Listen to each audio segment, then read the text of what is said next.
This is the Iowa Weather Report for Tuesday, May 20th, 2014. And now our first look at the Zero-Z GFS model run.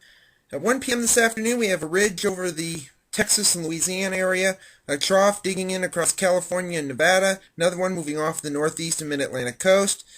And in between that, we'll have a system, a cold front kind of beginning to stall over the area.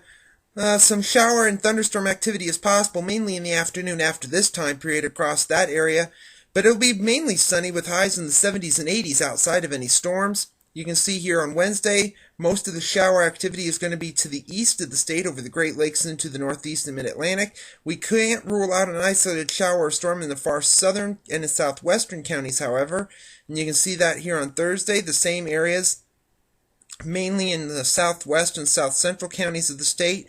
Readings will be mainly in the 70s to near 80 from northeast to south and west, with partly to mostly sunny skies outside of any storms. Friday, same areas, southwest, south central Iowa will likely see some slight decent chances of showers and storms, mainly in the afternoon and into the evening. This high pressure that'll be moving through the Great Lakes is going to keep the eastern and northeastern counties fairly dry through Saturday, until this system begins to lift back northeastward. The shower activity here on Saturday begins to increase in the western half.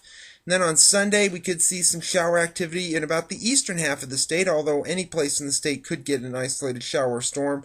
Readings during the weekend look to be in the 70s to near 80. And then we go into Memorial Day Monday. There's still a chance of some unorganized showers and thunderstorms. Severe weather isn't anticipated, but we can't really rule that out either. We'll be able to fine-tune that in coming days. You can see here by next Tuesday, big ridge over the southern part of the country, big trough off the southeast coast, another one digging in across the northern Rockies and into the north and west. With this ridge, it's going to keep a lot of this moisture trapped. The Gulf will be open up. Showers and thunderstorms will be possible even around here across the south, Texas, where they do need the rain there, and with the next system moving into the north and west.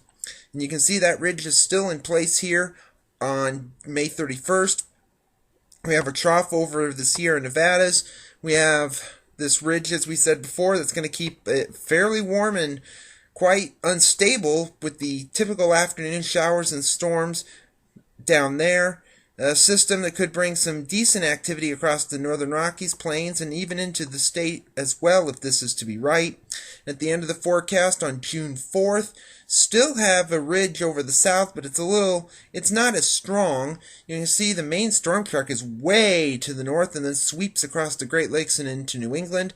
With the slight northwesterly flow, that's going to keep temperatures a little bit cooler than they should be, maybe in the mid to upper 70s to near 80, with some shower activity possible across the east coast down through the Ohio and Mississippi River Valley back into the plains. The satellite image from last evening, we had some high and mid-level clouds across the northern tier of the country into Minnesota, Wisconsin, and UP of Michigan, a couple thunderstorms in Nebraska, and some high clouds across the south. The watch warning map from last evening was fairly quiet across the country. Some red flag warnings in Arizona, New Mexico, Colorado, and the Texas and Oklahoma Panhandle. Winter weather advisory in the southern Sierra Nevadas, and elsewhere fairly quiet, as I said. The QPF chart precipitation over the next 5 days through Saturday evening at 7 o'clock, showing rainfall around here is going to be anywhere up to a half an inch or so. Some areas could get more, some areas may not get any. Best rains will be over the plains, where up to an inch and a half is certainly possible.